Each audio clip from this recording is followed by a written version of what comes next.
We use the word blessed so easily.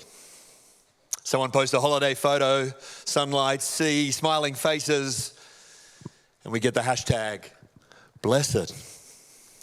Someone gets the job, the offer goes through, the scan comes back clear, hashtag blessed. And we nod because we know what blessed means. It means things are working. It means the numbers line up. It means the future feels manageable. Or, if perhaps we're a bit honest, it means we got lucky. Maybe in relation to others. So we want to celebrate, but we don't want to feel the guilt of looking self-indulgent. So we want to be successfully sensitive. Hashtag blessed.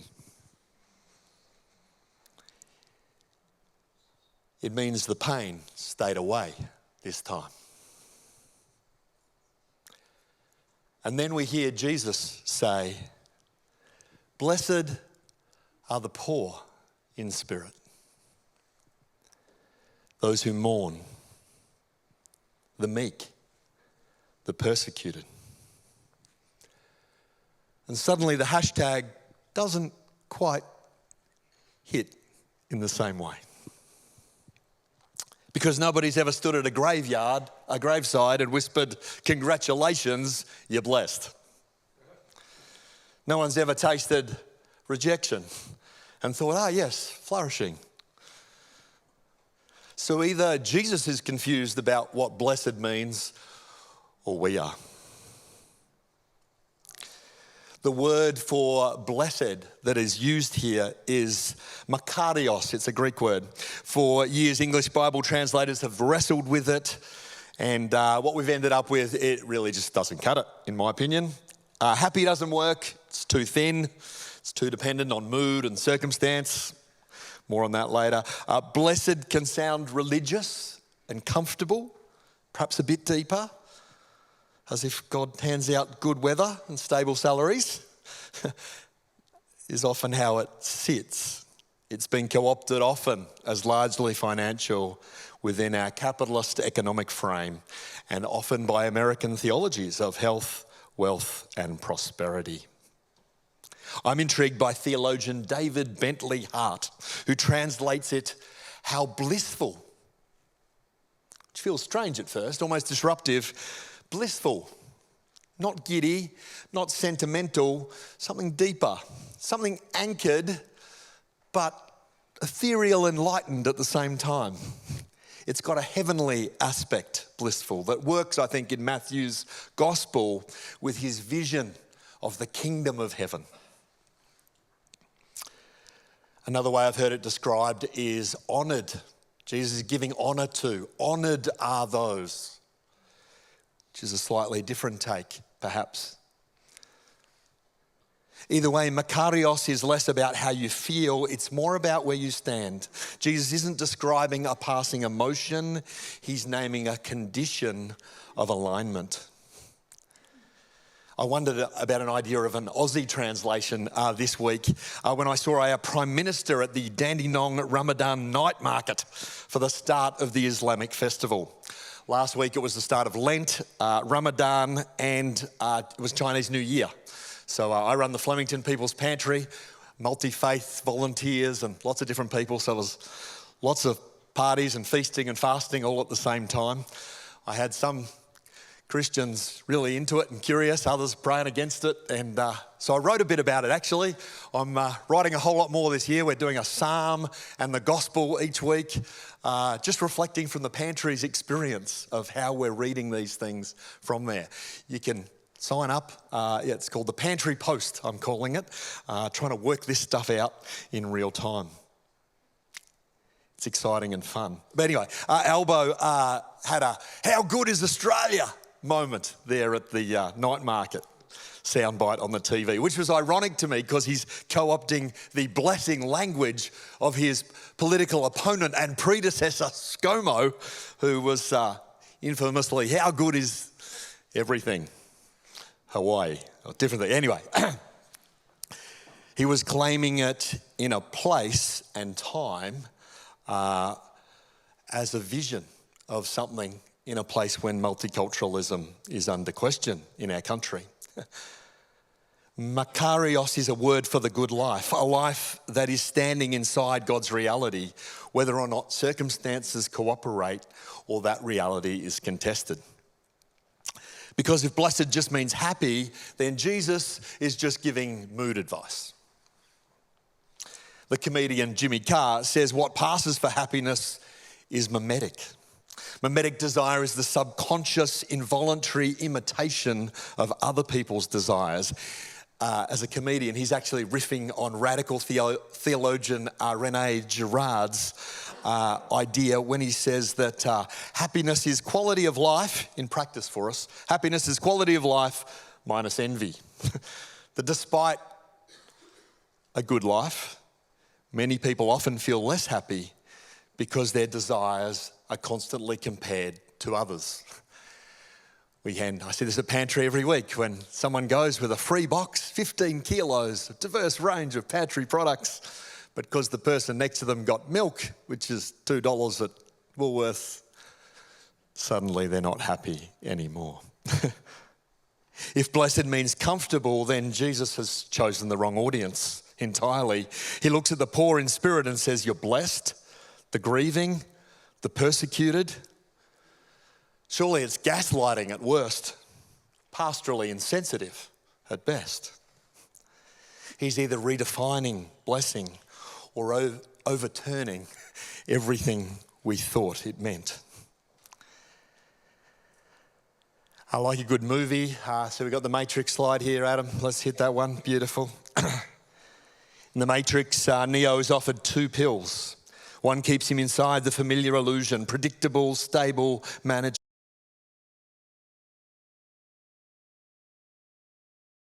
It's a story of a world run by machines. Human bodies are just batteries. Knowing this feels a bit disorientating. It feels a bit costly, but it's truth and it's presented as liberation. The Beatitudes feel like that moment. Jesus stands on the mountain and offers the red pill. He's trying to shock us and to wake us up, because when you read them slowly, they feel wrong. The poor win, the meek inherit, the merciful triumph, the persecuted belong. Surely that's not how our world works. Strength wins, image matters, retaliation protects, comfort is success. But Jesus speaks as if there's another gravity at work, and if there's another kingdom already overlapping this one. And once you see it, you can't unsee it. Second pop culture reference, and final today, is the hit horror meets coming of age drama, Stranger Things. What do we got? Beautiful, lovely. I went with 8 because there's 8 Beatitudes. There you go.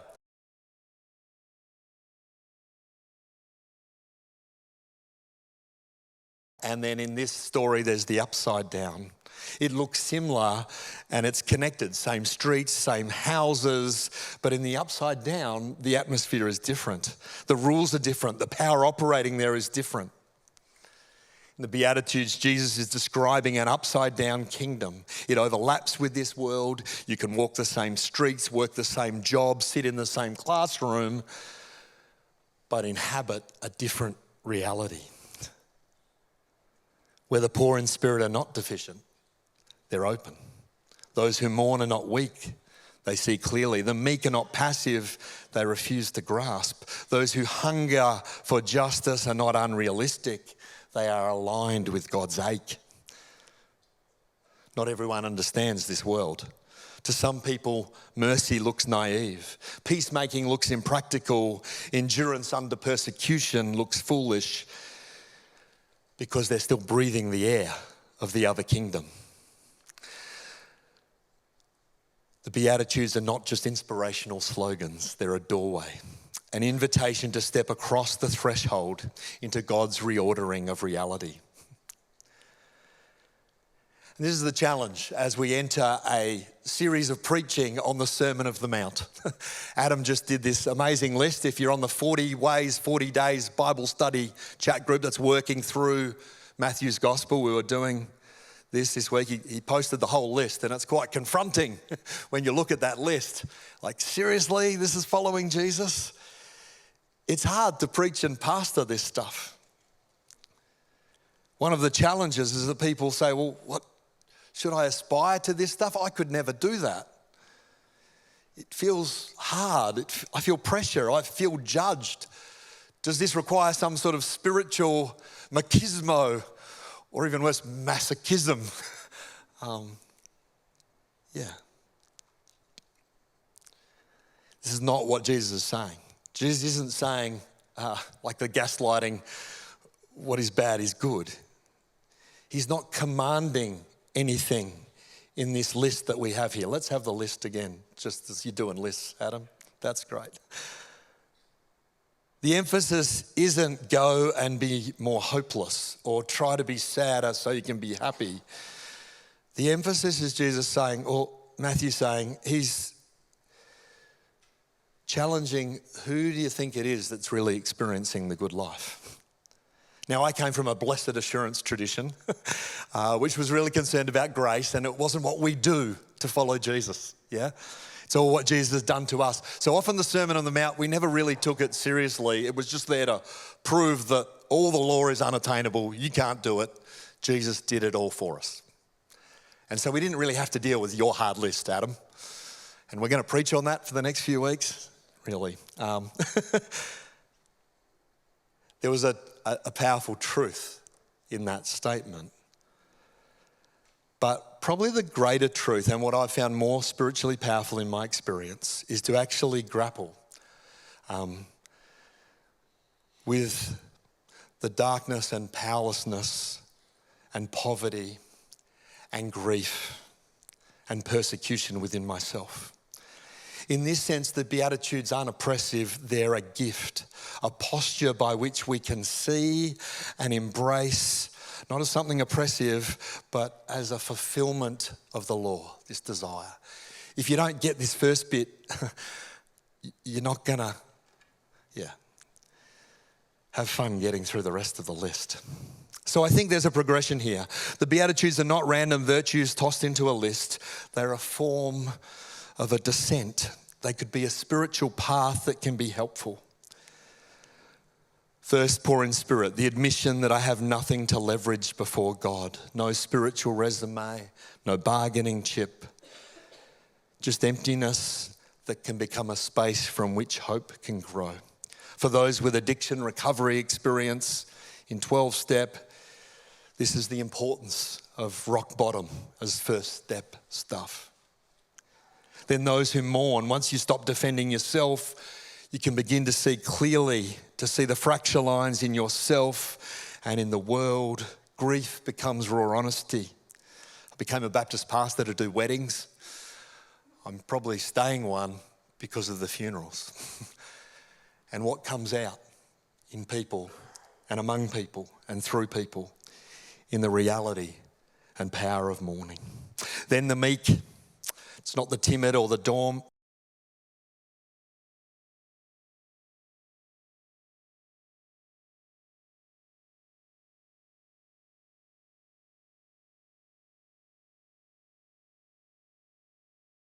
Those who refuse to grasp for control, who surrender retaliation, the ones who God trusts or trust God with the outcomes. Hunger and thirst for righteousness. Jesus is talking to physically hungry people. It's one of the reasons I run a food pantry. During Lent, often we give up things because of the value of fasting in a culture that force feeds us desire. You can consume happiness. An experience of hunger can lead us into good things. A deep ache for things to be made right, not self-righteousness, but world-healing righteousness, translated justice.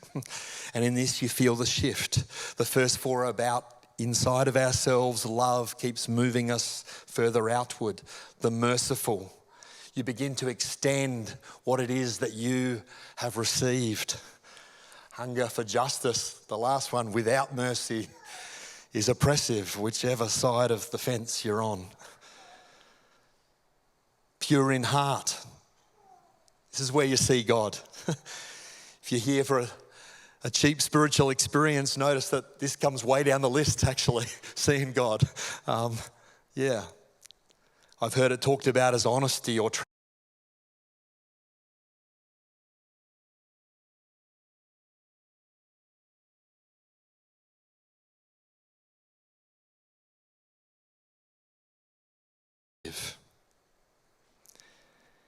As we think of purity, we think Jesus is not talking to people whose bodies are all together, Instagrammable. He's talking to the disabled, those who can't enter the temple, who are excluded because of their bodies or their behaviour or their choices. And so purity of the heart becomes something accessible, not exclusionary. Blessed are the peacemakers. You step into conflict not to win, but to reconcile. My phone's just going off right now with pantry people who've come from the Middle East, concerned about what's happening in the Middle East right now. Please pray for that today as we lean into peacemaking. Someone said, blessed are the peacemakers, for they will see God first, crucified by both sides. Which takes us then to the next one. Blessed are the persecuted.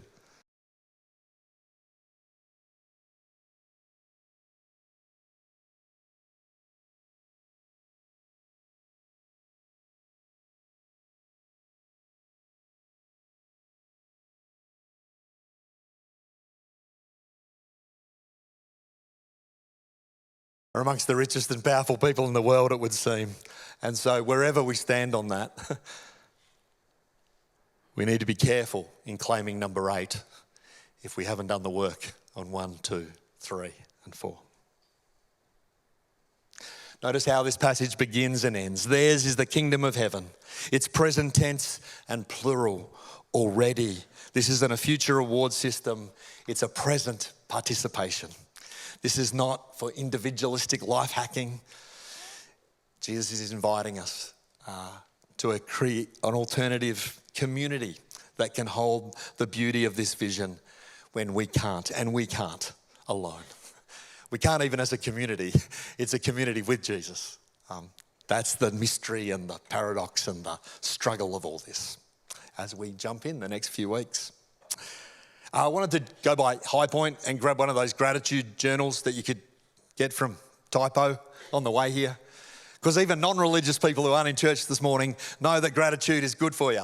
You know, you don't have to believe anything to actually believe that. It's just good neuroscience. Church has been doing it forever. We call it Thanksgiving. But, you know, I was going to get a gratitude journal and I wanted to turn it upside down. Didn't have time, sorry. I was going to graffiti upside down, Beatitudes, gratitude journal. Could be helpful for the time of Lent or through this sermon series, just as you're sitting on. How is it that we can actually lean in to this posture and to this way? To actually experience gratitude, but a gratitude that isn't superficial, dictated to by our culture, but goes deep into the hardest things of our world and lets us face the truth. Blessed are those who live now according to the gravity of the coming kingdom. Makarios, not a mood, a location. To be blessed is to be standing in the place where God's reign is breaking in. Even when our story, this is our story, this is our song, even if our surface story looks and feels like loss. It means your poverty of spirit isn't disqualifying for your faith. It's the doorway. It means your mourning isn't wasted. It's a participation in God's own sorrow for the world. Your refusal to grasp isn't weakness. It's trust. Your mercy isn't foolish. It's royal. Because this is an upside down kingdom. And the invitation of the Sermon on the Mount is not admiration or aspiration, it's orientation. Friends, I invite you to take the red pill of meekness, mercy, and costly love. To breathe the air of a kingdom that isn't always obvious.